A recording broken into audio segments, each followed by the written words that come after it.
I don't know about you guys, but I'm absolutely loving what we're seeing from the study series line right now. It's honestly kind of crazy to think that we're already back at the San Diego Comic-Con season. It feels like just yesterday that I was standing at the Hasbro booth looking at study series Titan Grimlock. Last year's lineup was already incredible with Titan Grimlock and study series Leader Class Nemesis Prime. But somehow, Hasbro has managed to surprise me again this year. Now we have study series Titan Class Age of Extinction Scorn, and completely out of nowhere, study series Leader Class The Last Night Megatron with his Dragon mode. And trust me, we're going to talk about Megatron because I don't think anyone had a Bayverse Triple Changer on their SDCC bingo card. But first, let's start with the figures. I think most Bayverse collectors have been waiting to see ever since Titan Class Grimlock was announced last year. Study series Titan Class Scorn. I have to be honest, after Grimlock was reviewed last year, I wasn't completely sure which Dinobot Hasbro would tackle next. I thought there was a pretty good chance we would get Slug or even Shred before Scorn. Instead, Hasbro went straight for arguably the largest and most intimidating Dinobot in the live-action movie. And honestly, I think they made the right choice. Scorn has always stood out to me because of how unique he is. Instead of another T-Rex, we're getting a giant Spinosaurus with those massive cells running down his back. He looked absolutely incredible in Age of Extinction, even though let's be honest, the Dinobot deserved way more screen time. Now, the very first thing that caught my attention wasn't actually the robot mode. It was the Dino mode. If you have watched my review of the Titan Grimlock, you probably remember that one of my biggest criticisms was the dinosaur articulation. Don't get me wrong, I still think Grimlock is the best official live-action Grimlock Hasbro ever made, especially at the proper scale. But once I transformed him into his T-Rex mode, I couldn't help but felt like something was missing. The dinosaur looked amazing, but it didn't always feel alive because it barely can articulate. The head movement was really limited, no jaw articulation, and the tail didn't even have a whole lot of attraction because it's a weapon, so it just straight out couldn't be articulated. And because of that, it was surprisingly difficult to recreate some of those dynamic dinosaur poses. Look at Scorn though. This already feels like Hasbro listening. Of course, we already expect at least the last night Voyager class level of articulation, but this does look more natural, at least in the image. Just from this prototype image, you can immediately see that the Dinobot has much more natural movement. The neck doesn't look locked into one position anymore. The head actually appears to turn naturally from side to side instead of being restricted by the transformation engineering. And the tail finally looked like it had multiple points of articulation instead of just acting like one giant solid piece. That alone is a huge win for me. One thing I haven't seen many people mention is that I've owned the oversized Black Mamba Scorn for quite a while. And one of the things that I always loved about the figure was how expressive the dinosaur mode could be. The tail has multiple hinge joints that let you recreate smooth and natural curve instead of one steep line. The head can move both up and down, side to side without looking awkward. Even though you can still see the joints, they never really bothered me because they gave the dinosaur so much personality. Now, looking at the 33 Titan Scorn, I think Hasbro has done something even better. Instead of simply adding more joints everywhere, they have hidden the articulation much more naturally. The neck flows better into the body. The head movement already looks significantly more organic. And the tail appears much more lifelike in the pose. If the final figures deliver on what we're seeing here, I honestly think Scorn could have been one of the best dinosaur mode Hasbro has ever produced for Bayverse Dinobot. Now let's talk about the colors. This is probably where opinions are going to be split. Personally, I really like the new paint scheme. It's definitely an improvement over the mostly unpainted red plastic that we got on the 2017 Voyager. Back then, Scorn looked good for his time, just a mold. But there were definitely areas that the budget showed through. The color. This new version feels much more premium. That being said, it also wasn't exactly what I expected. For years now, a lot of us have gotten used to seeing the Black Mamba oversized Scorn with that beautiful bronze metallic finish.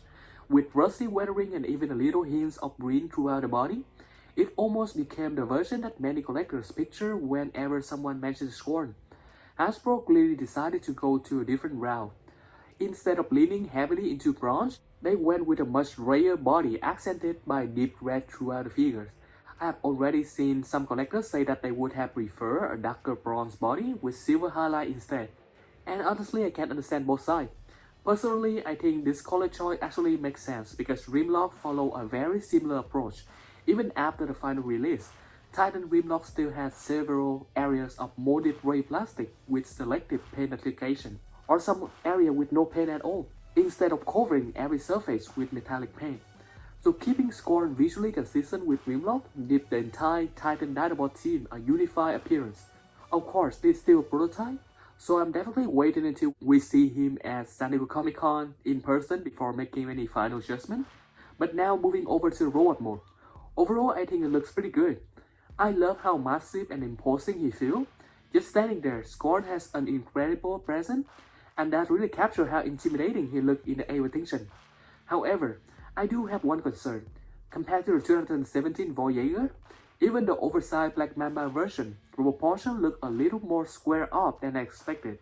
The legs feel slightly bulkier, and because the dinosaur tail because one of the arms, it almost look like the arm get cut off a little shorter than I personally like, just because when you look at the tail arm, it have two separate sections with the shoulder being too small, making it look unnatural. Again, though I'm judging this from a prototype photo or promotional image, we have already seen figures that look completely different once they photograph in person. I hope that they'll show Scorn in robot mode tomorrow so that we can see how he look better in person. But you know what has been really interesting? Reading everyone's reaction online, because while most collectors seem incredibly excited, there are definitely some mixed opinion too. Of course, not everyone is completely sold yet.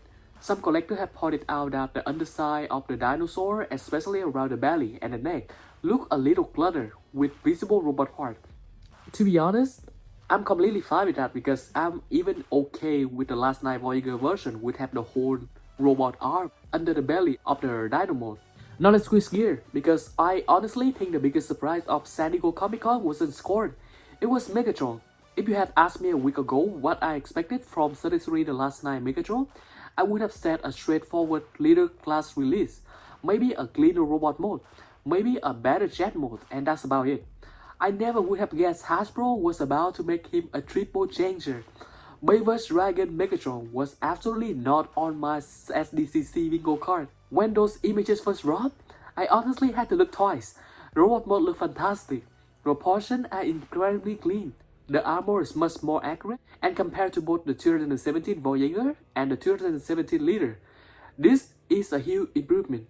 To me, this is exactly what the series is supposed to be, taking older movie characters and finally giving them the engineering and screen accuracy they deserve. The jet mode also looked excellent. It kept all of those sharp, alien-inspired shapes that made the Last Night Megatron stand out in the movie. But everything seemed much tighter and more refined. And then there's the Dragon mode. Like what? I genuinely wasn't expecting that at all.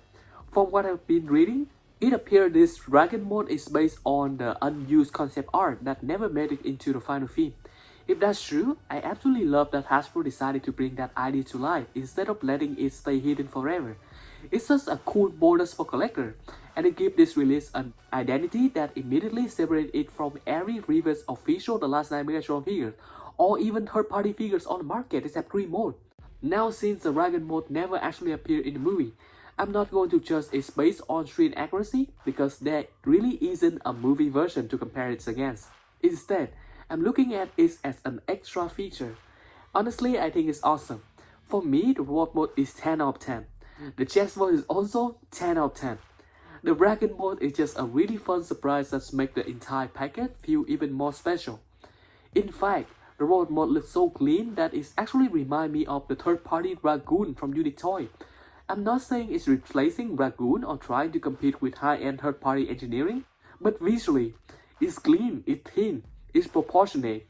It finally achieved that thin look even at this little scale. It's getting much closer than I ever expected an official 33 figures would. That's a huge compliment to the designers. Looking at both of these reviews together, I honestly feel like 33 is entering one of its strongest periods. Last year gave us Titan Grimlock. This year gave us Titan Scorn, while improving on Grimlock's biggest weakness. And at the same time, we get a completely unexpected Triple Changer The Last Night Megatron. If this is the direction 33 is heading, I honestly couldn't be more excited. So biggest question now is, what's next?